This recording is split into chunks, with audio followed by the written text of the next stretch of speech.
Hello, Auvorians. Steve Vetterl here. Today's the 4th of August. Summer's flying by fast. I want to welcome everybody to the call. So for those that are mentioning towards the beginning of these calls, there's no audio. It's because I typically want to wait for a majority of the people to enter into the room, so I do not have to repeat myself.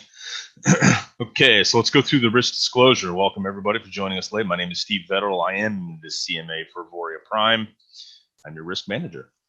Trading the foreign exchange markets carries high risk and may not be suitable for all investors. Trading on margin and utilizing leverage can carry an even higher level of risk that can lead to a complete loss of investment funds. So I highly suggest, if you guys do not want to blow out accounts, spread the word, join my Telegram channel, follow along intensely on these, watch the past recordings, especially the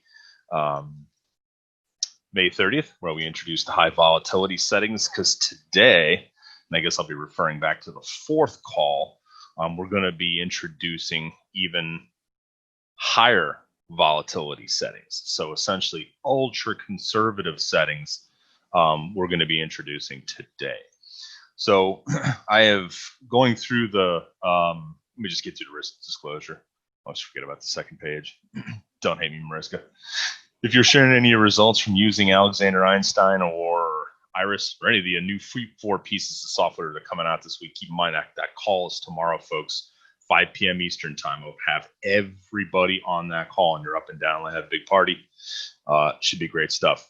Please do not use the term company recommended settings. If you're going to use any term, you could just say, hey, it's some of the stuff Steve mentioned, or the default setting, which are out of the box. So Auvoria Prime does not have any recommended settings. We're not a financial advisory firm. They just license software that users can use however they want and at their own risk and discretion. That's the purpose of these calls, and also with the coaching. We have nothing to do with a customer's brokerage account. We don't solicit or take investments. We recommend, I should say we don't recommend any brokers. I do get a lot of emails on this, by the way, guys, and I can't publicly recommend any brokers because if things went haywire, or, you could come back and say, well, hey, these guys recommended this. And, that's a big no-no with FINRA as far as favoritism. So if I was to get on the call and say, hey, open an account at Schwab or TD Ameritrade or Fidelity, where I used to work, it can be construed as misguidance, especially if the brokerage firm does you wrong. So, but by the way, these guys are all three good companies. So let me jump over real quickly. For those of you who did not attend on Saturday, I'm changing the format of my calls to have a real quick hit of what's going on, and then I'm going to have a slight pause, which will give the video rendering folks a chance to split these in 2 if that's what they're going to do, and have 2 different videos. So one will be a quick hit. So let's go through this real quick. So looking at the Forex factory screen, let's switch over there. Okay, this week has been fraught with risk, albeit even though that is the case, currencies have made some fairly parabolic moves over the last couple of weeks, especially anything related to or that has pin action off of the US dollar. So I'll go into that next. But normally, especially if I had a pretty good month, I probably would be turning my trading system off after Sunday or Monday, but I'll show you why I've suggested running the whole week, the exception of Friday. So Friday is the non-farm employment. This is a big one. It's one of the largest single indicators to come out as far as a red folder event in all of the world, because it is the unemployment rate, which should be completely rotten in the US. We're expecting that. So as we all grapple with the rather draconian measures that are being implemented by our regulators in this country to try and stop the spread of a disease that has certainly caused some problems with the economy, I think it's important to take a look at all of the movements inside of not only the equity markets, which have had a definite tailspin effect on the US dollar. So just take a quick look at that. So I'm moving over to the US dollar screens, tradingview.com. Make sure everything's set up here right. Okay, good.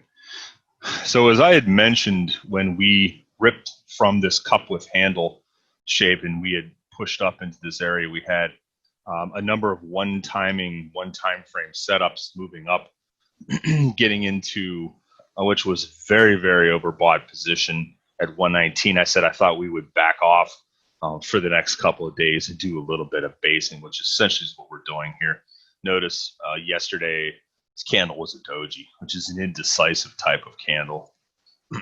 It's tough to see. Let me just spread it out here a little bit. This doesn't necessarily mean we're going to resume the hike back up, but it does have a pause. And now we're essentially sort of stuck in the doldrums here between these two big levels, which I expect us to, at least for this week. Could be wrong. It could always be an announcement by some central bank or some governmental about another bailout package, which could affect the dollar. But looking at the US dollar, again, real oversold position moving into the bottom. And I expected us to probably just base out for a while. If you jump back to a weekly chart on this, you can see that we had some pretty serious support that we bounced off of from way back in the first quarter of 2018. So as I had mentioned over the weekend in some of my written comments that goes with the video I put out every week, we had essentially a 2-year low in the dollar. And this has wreaked some pretty serious havoc in the currency land.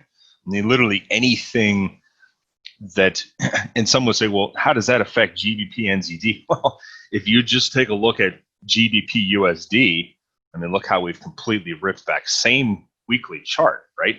Coming back up what arguably is maybe the first of a series of tight resistance levels here on a monthly chart before we backed off starting the new month of August. So this is torn up, which has just ripped the NZD to shreds and essentially had just huge movements off of the drop. Okay. So and this was and don't get yourself wrong, this was a big move. So this is very abnormal as far as GBP NZD. I know a lot of you that follow Jesse. I think he did an amazing job navigating, which was arguably a major move in this currency. So very abnormal of at least recent times in the last few months. So taking a look at GBP USD and then Euro USD here, expecting it. So what does this all mean as I sort of wrap up my technical analysis? Notice I hate showing Euro JPY, but again, we're at that same big area on the weekly chart. So let's drop back to the daily chart. I expect us to do some pausing.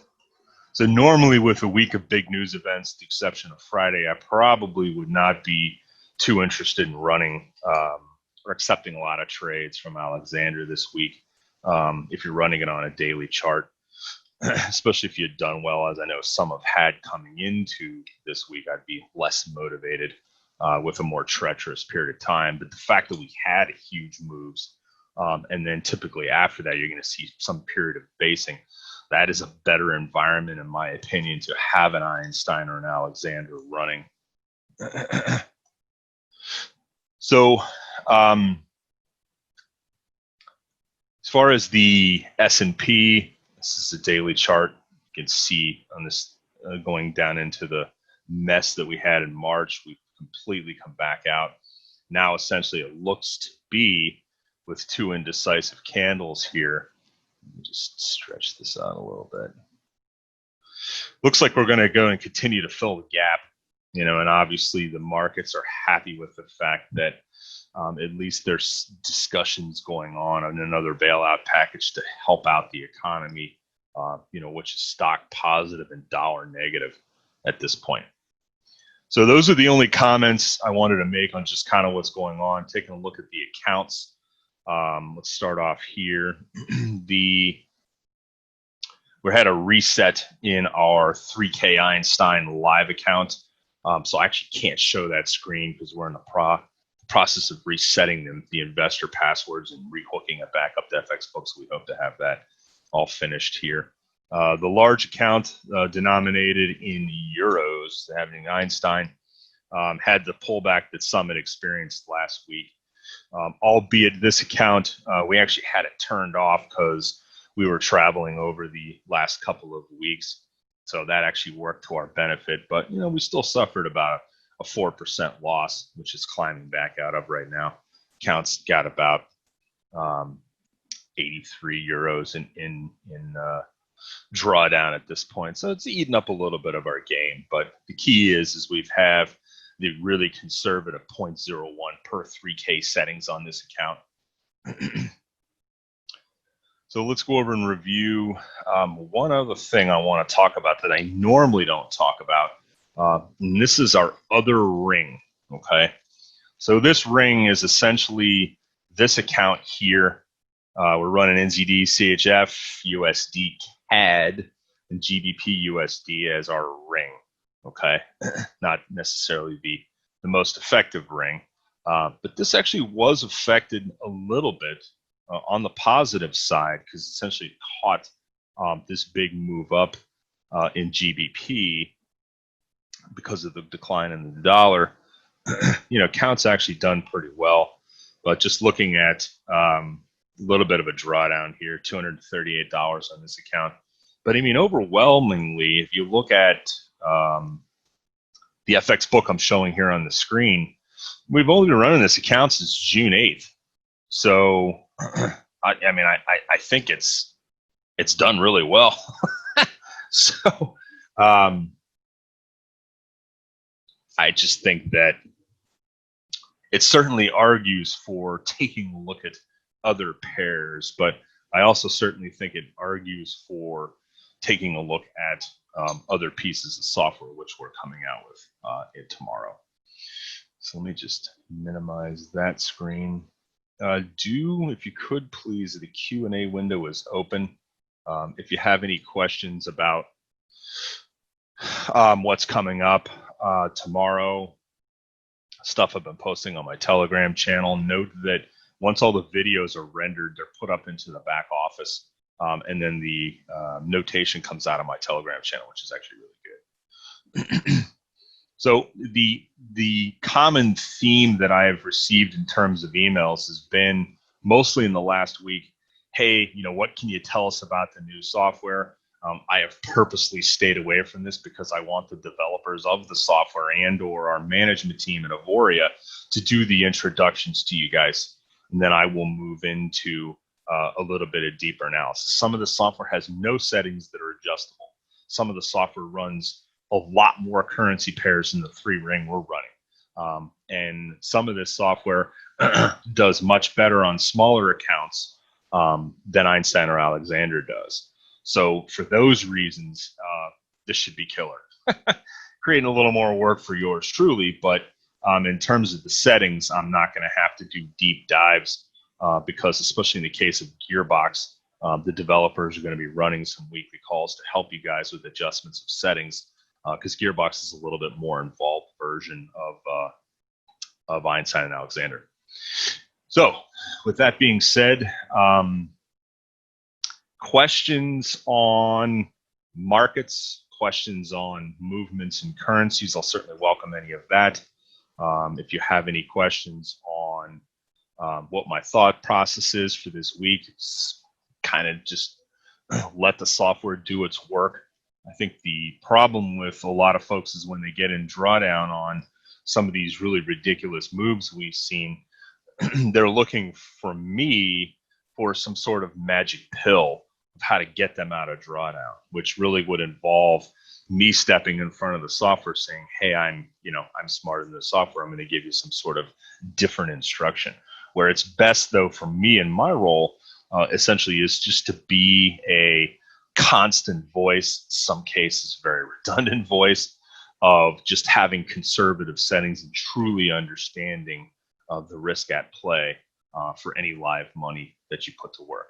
You can always not pay, I should say, don't get emotional over a demo account. I know that may be hard to say, and certainly hard to understand, because the key thing to winning in the long-term game at investing is certainly trading, whether even you're trading with some sort of assistance from software to do most of the work for you as we're presenting, or if you're just a straight out manual trader, is you have to have the fortitude to be able to get right back up. I use the analogy a lot of the baby trying to walk, parents helping the child out as far as trying to walk, even though there will be a lot of bad falls in some cases.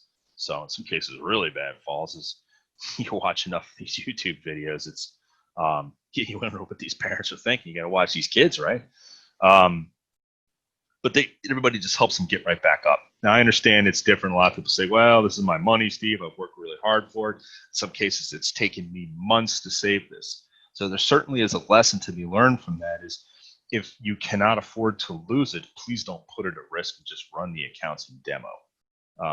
You find enough people to bring in the organization, as we've had serious success.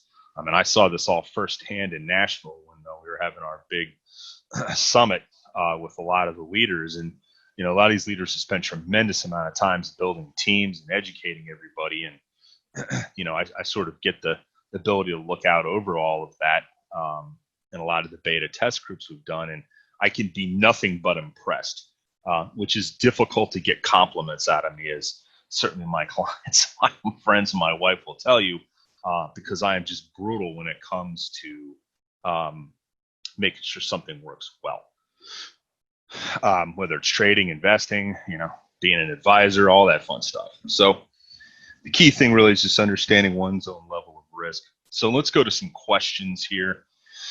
Let me see, make sure I got all these comments out of the way. Here, I'll show the summary so you guys can see what's working, what's not. Most of the profits are coming from GBP USD. I would imagine a lot of this is fairly recent.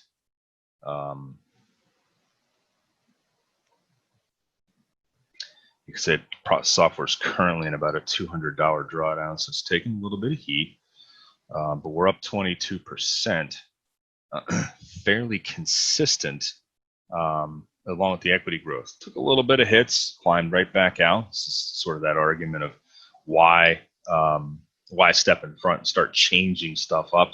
Just have some patience. In this case, look, it took half a month to climb out of drawdown, get into some positive growth. It's been a really rocky road as far as currency movement. So, but just to show you guys that we're working on other stuff in terms of Alexander and Einstein. Would you recommend to turn the EA off today when not in drawdown, or would you let it run through tomorrow, maybe Thursday? So the answer to that question is, if it's a demo, let it run. If it's a live account and you can't afford to lose the money, turn it off.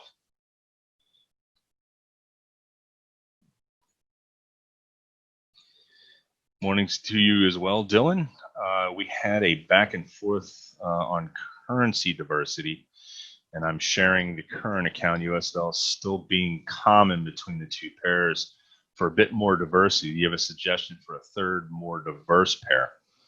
Yes, if you can stomach the volatility, Dylan, GBP/NZD, and then you can move over to Jesse's channel for instruction on how to understand that currency, because it's a wild one. When you do technicals, do you look for divergence? And also keep in mind, to throw an additional statement out on Dylan's question, is that other pieces of software are coming out.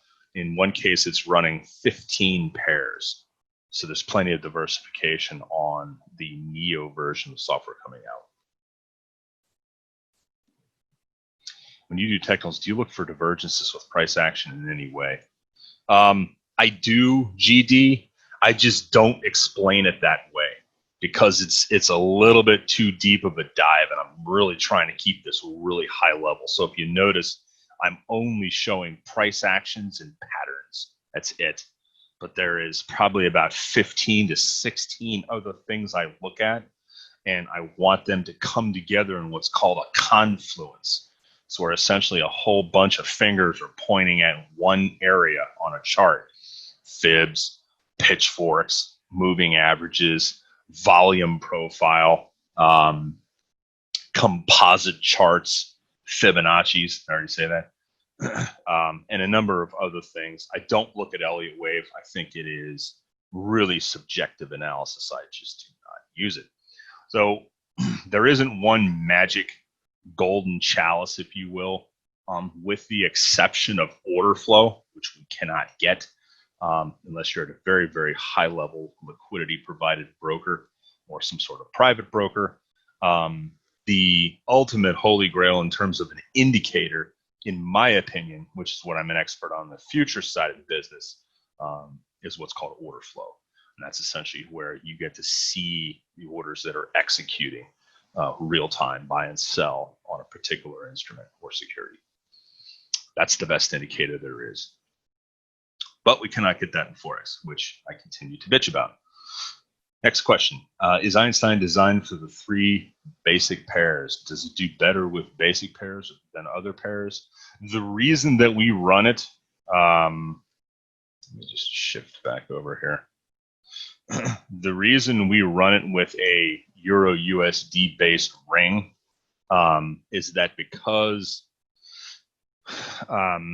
the statistics and the liquidity as far as whether it be currency pairs in the Forex execution world and or the futures contracts that trade in Forex, they're the most liquid. So you can get the best data from the 3-ring pair that we trade.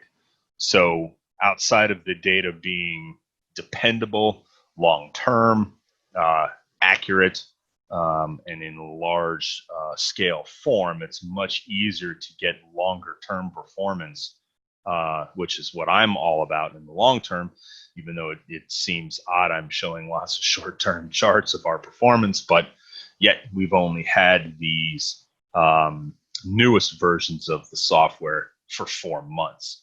So it's a very short period of time in trading land. I understand that it's been one hell of a rocky 4 months. I get that. But at the same time, you know, this software does exceptionally well. The entire last half, with the exception of Brexit, the entire last half of 2019, the software actually did really well because we weren't in these wild markets, and it had the ability to do its thing.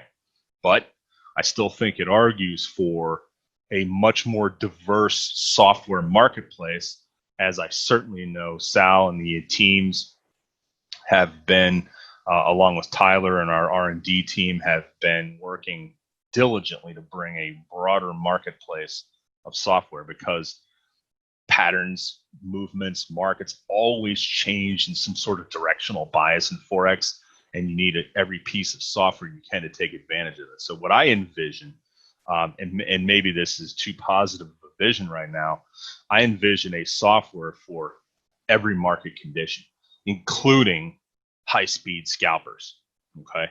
Just ripping through the markets. So where the tough part comes in is being good enough, and that's why it's going to require a team of individuals. It's not just me up here sitting in the ivory tower saying, hey, I think we should turn off the martingale and turn on the trending system this week, or just run the scalper for half the day. That would take an inordinate amount of time of my week to try and figure all that out. And many times I would get that wrong, right? So I think it's going to be important for, as we're shifting the focus to Auvoria Prime Phase 2, is where we're essentially making the subscriber and empowering them to make the choices of what software they think, you know, after a good level of education, what software they think would be best for market conditions. It require a little more work, but the payoff could be a lot higher in terms of performance. So I've heard the analogy when we were in Nashville of, you know, Nike, it's not really about the sneakers, right? It's about them essentially empowering athletes to perform, essentially making them the hero, right? So my goal for Auvoria Prime 2 is essentially to make the subscriber their hero by offering a broad marketplace and understanding that different pieces of software will do different things in the markets. So that was a long, drawn-out answer to that question, but I thought it was important. So, what else do I want to mention? All right, so I think I've gotten all that out of the way. Let's talk about the ultra-conservative settings. So I'm actually going to throw out a kudos to Dom, who is one of our European traders, runs a large team over overseas, and is one of the best research guys out there in terms of really understanding the software. And his team and him have built a very complex spreadsheet of just settings for all different types of accounts. Okay. Now, one thing you'll note when I show you these sheets is that the stop loss is higher by a lot. Okay. So essentially, it's casting a broader net of that. But do keep in mind that these are not company recommended settings. These are settings recommended by one of our top research guys who I have a lot of respect for, and has done quite well in the accounts with these settings. So let's show the sheet. So it's kind of set up just like our settings are here. And I'm going to post this here coming up. But one thing I want you to note is that we have dollar sizes, okay? And then we have moderate and super conservative, okay? Once we get up into some of the higher dollars, you can see what's changing is we have a super conservative, but a more conservative than a conservative. So essentially there will be 3 different per dollar size, and just moving out from essentially approximately $1,000. So what will you note that's different with this? Okay. One, I don't think any accounts have blown up or blown out with these settings, especially the ones that are at 35, right? So the range between levels is 35 on the super conservative, which means this takes less trades, which means it can handle a larger drawdown, which also means that it is probably not going to make as much money, right? But you're not going to, but your account blown out with this. So, you can always put the, some are fixed weekly goals, right? With the super conservative. So essentially it's taking you out 2%. Moderately conservative, it's taking you out at 2.5. This isn't that difficult to read. Just take your time and go through it line by line. One thing you will note, though, is that starting lot size, right? It's basically 0.01 up to $1,500 in account size. And then it moves to 0.02 all the way up to $3,500 in account size. Okay, so I have to put some disclaimers on this. So this is just a Google Docs. I think I may just get a, whatever access I can get while being compliant, I'm going to post this. So I want everybody that's had problems with drawdown or have not paid as much attention to settings, I want you guys to sort of spread the word on this. I want everybody to take a close look at this sheet, okay? I'm not going to break it down level by level. I just do want you to understand that down here, there's 600 pip stop losses on this. So what's this going to do? It's a larger stop loss. Trades are going to get deeper. But the reason it was set at this level is that many of even the worst moves over the last 10 years rarely, especially in this 3-ring pair, rarely move 600 pips before reversing or getting sort of stretched out with a rubber band and will pull back. This doesn't mean I'm telling everybody to go out and change their stop loss to 600. Okay, I'm just showing you settings for an account that's done well. We have the full MyFX book on this account as well. This is it right here. Okay, and you can see this has been running since May of 20. I've actually seen this all the way back to last year on previous versions that have not been updated of Einstein. So, not much has changed. It's just It's the same martingale concept of multi-sequence is taken to chase stretched moves, but it's been done with much higher shots at settings. So looking at the big change here really is the range between levels. And all this means is it's going to be accepting trades at a much, much pickier spot. Okay, that's all this means. You can phrase this however you want, but it's going to take less trades. Notice with this system, you look at the trades taken, hasn't taken a whole mess of trades. You're not seeing 1,200, 1,300, what have you, right?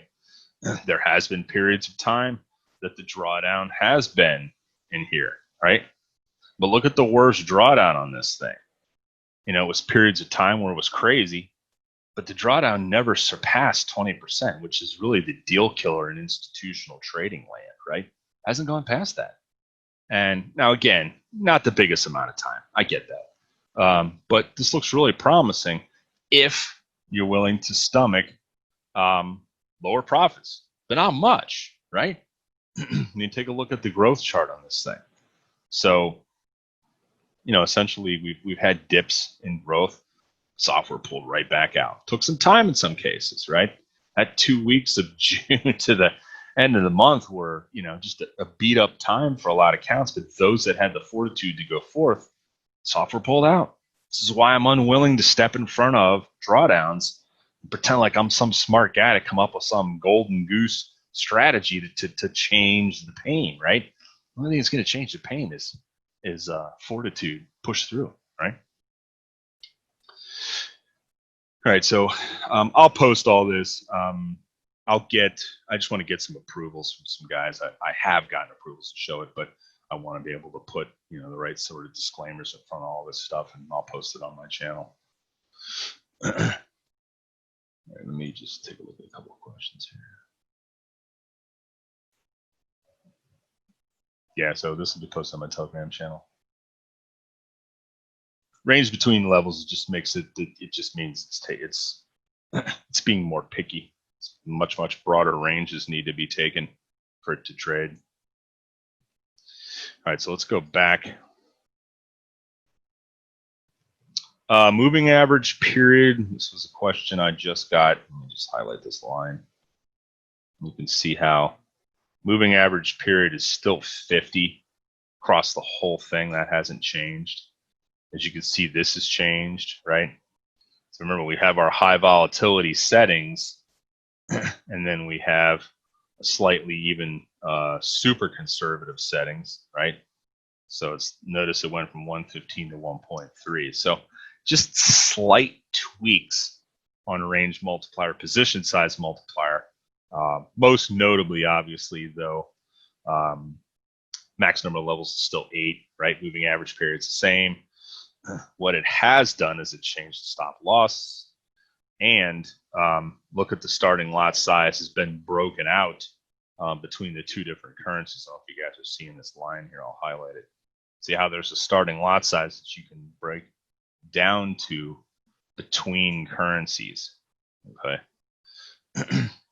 So notice that USD JPY, which has a tendency to be more volatile, has a 0.01 lot size on it all the way up to 2,500. And even if you were going to like 10,000 in the account size, which is really go to, but just assume it's 8,500 here.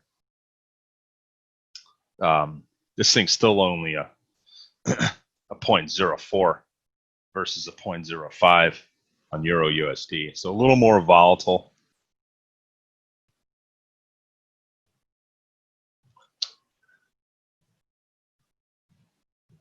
Is the chart time documented, meaning daily, 15-minute, 1 hour?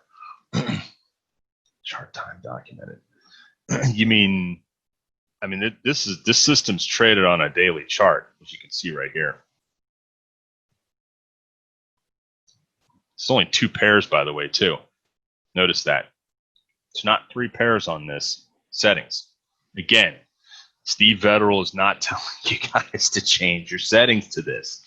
I'm just offering additional settings that are very conservative, and we've seen them work on this account. I have been looking at this for months, wanting to present this, but I think everybody kind of need to get up to a certain level of education and understanding of this before I start throwing everybody into a different settings mode. Some, in all fairness, as far as the trade stop loss, some have sent the pip stop loss to 450. I see that very common. The problem with 250 is when you have movements, especially in GBP, NZD, and a couple others that have had some big movements. It's essentially going out and stop lossing you out, and then just reversing. So that's the genuine, just basic, broad argument against a low pip stop loss. But you also have to understand you're really casting a broad, wider net for the software to go into drawdown, for it to take essentially more heat against the account in order to bring it back out.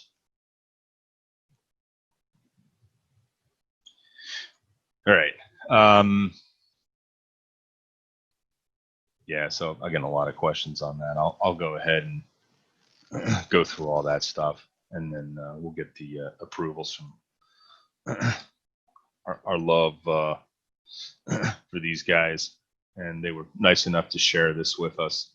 So do note that trading times, this software settings, it does not stop trading for news. I want you to note that here, okay?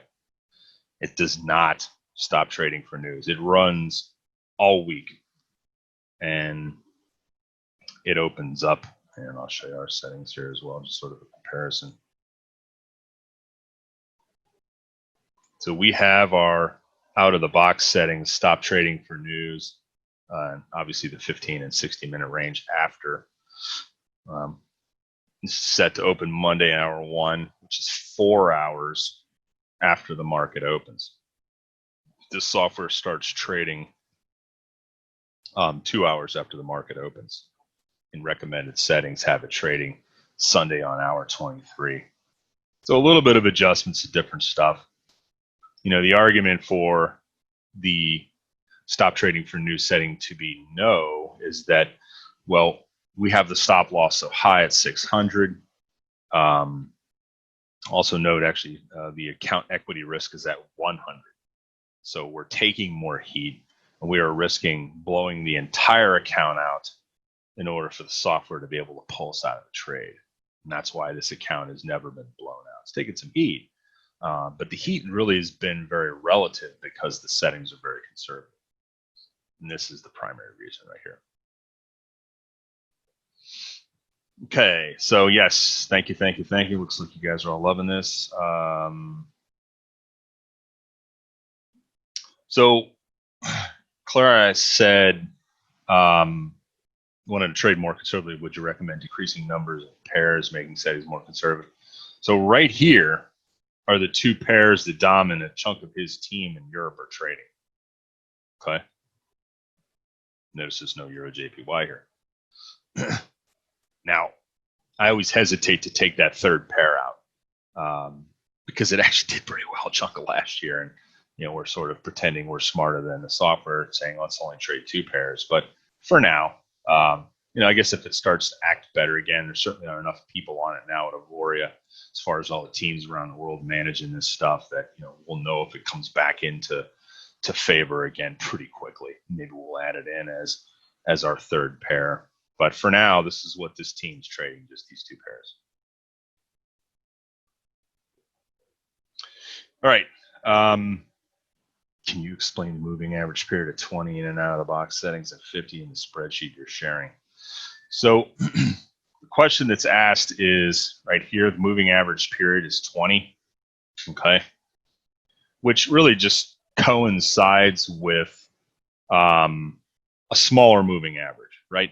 So just in general, broad speak, if you don't sure what a moving average period, you want the textbook definition, you can certainly Google it. But the higher the moving average period, the more solid the setup, right? And that's why the 200-day is a big one on all the indexes, commodities, oil, gold, all that stuff. certainly in Forex, but 200 is a big shot way out there. So after the 200, it is generally considered the next moving average. The more of the longer term daily charts to look at is the 50. So, and there are many out there, especially in institutional land, that monitor closely the 50's relationship to the 200. So it's called a death cross. So once one crosses under the other and then crosses back, those are typically signals for the swing-based shorts and longs to take different positions for swing trading, mostly just equity and commodity based, but it's useful on very broad, longer term charts as far as Forex. Now, when you're down to a 20 period, there's less statistical win rates with a smaller moving average period. So between taking less trades, having a higher stop loss, as you can see, we've adjusted that in our demo account here, trading a different ring of pairs. They've taken it up to 600, turned off stop trading for news, switched the moving period to 50, and moved the range between levels up to either 25, 30, or 35, depending on how conservative you want to go. All of that is just doing nothing more than just making this software considerably more picky as to where it takes trades. It's that simple.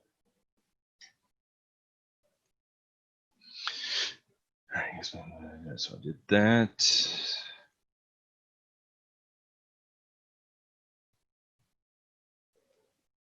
Yeah, we're going to be making some changes to all this. Now, keep in mind, we've been traveling and all this stuff.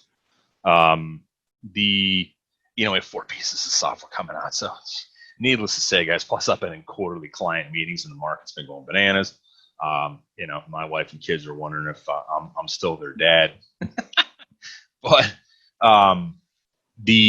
it's important because we got a lot of software coming out. We've got some changes we're making to live accounts, and obviously we're continuing with the calls, but our workload has gone up significantly at this company, and we're really excited about the future. I think that's why everybody's put a tremendous amount of effort into this whole practice. So I'll post it. I'm going to take off right now because I got to get to a couple client calls, but I'll post the stuff in the Telegram channel. Do me a favor, if everybody could please call one person or text one person that is not in the loop, maybe doesn't pay attention to what's going on, because I think they need to see this, and certainly team-based presentations will just help your guys downline be much more plugged in and educated, along with all the new onboarding stuff that's coming for all. So with that being said, I guess that 777 is the thing they put in these windows in multi-level land, right? Is that what you call that stuff? So let's see some 777s, and please make sure you guys share this with everybody. So today's the 4th of August. It is a little bit before 11 a.m. Pacific time. I am Steve Vetterl, hopefully saving everybody from taking losses as a risk manager. We can't guarantee that, though. It's tough to do. Everybody will take some losses at some point. Just the question is how easy do you get back up on the horse after you get bucked off? So that's a tribute, by the way, to Yellowstone, which is an absolute killer series on Paramount Channel. If nobody's seen it, and they're big into horses like we are. It is a fantastic show. So thank you for all the accolades, guys. I appreciate that. Everybody, let your heart not be troubled. Remember what I said. Don't pay as much attention to the news. Lots of lies coming through that television screen. Let your heart not be troubled. May the trades be with you.